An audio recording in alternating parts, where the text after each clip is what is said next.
Hi fellas, I was talking to a couple of comrades of mine the other week, and it's surprising how many people don't understand about history and the Crusades, and it's a long time ago, obviously, no wonder. But the fact of the matter is that all the Crusades against Jihad, against world-taking Jihad, that's what it was. I mean, they had plans to push way past through France, Germany, right up until Sweden. This is recorded in Islamic scriptures.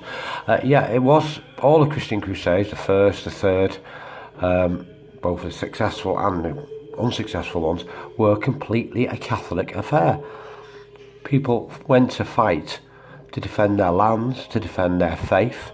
Pope Urban II in France actually told them about the behaviour of these barbarians, these Muslims, and it wasn't good. I mean, they used to skin people for fun.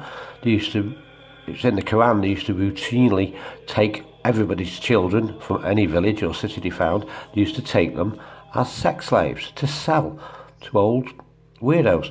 Now, this is a fact. This is in the Quran. Not many people have read it, of course, but also there was a routine torture we used to do for Christians called Khazouk, Khazouk, where they used to get hold of someone or lie someone on the floor tied up and drive a sharp metal spike right up their anus area, right through to their neck, avoiding the heart. So it used to take them all day to die.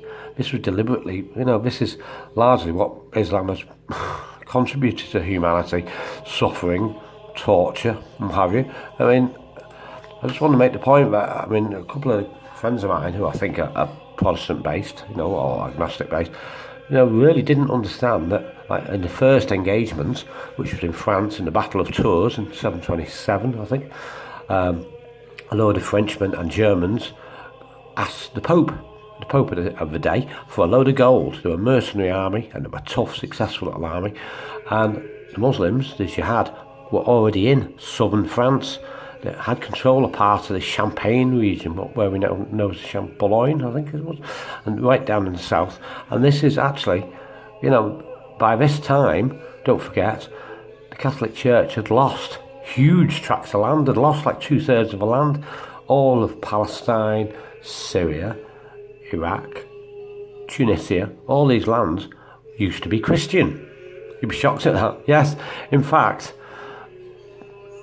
after the initial engagement in southern France, where they pushed them out, and then they pushed them out to Spain, which they occupied for 400 years, taking the gold, taking the children, taking the wine, taking their animals, everything, of course.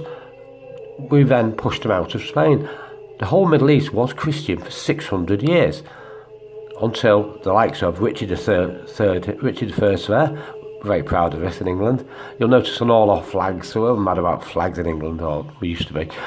There's red crosses everywhere. In the Union Jack, red cross. Australian flag, red cross.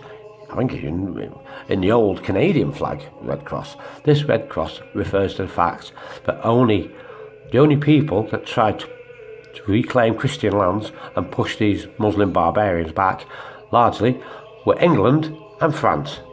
These were the only people that were pretty wealthy, had good armies, they'd bickered with each other for decades, but they were faithful Catholics, always arguing, always, making war on one another, but they actually joined together in the Third Crusade, and they had to be said, their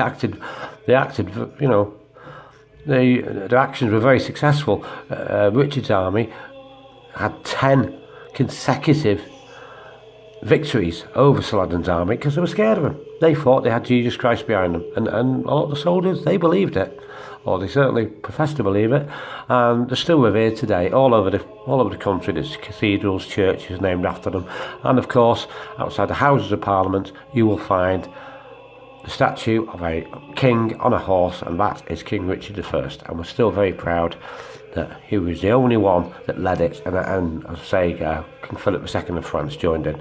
So it was a purely Catholic affair, the Christian Crusades, purely Catholic, because the English Reformation, the beginning of the Church of England, as he called it, the Protestant Church of England, Lutheran-based, didn't even get started till 1520 or 1527, thereby proving, the whole of England and Europe was Catholic before this time.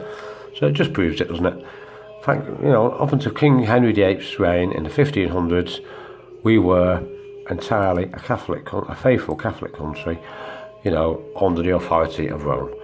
I just wanted to point that out to some of my friends doing actions with Tommy Robinson and Britain First and Brexit, and anyone really. Okay, see you guys.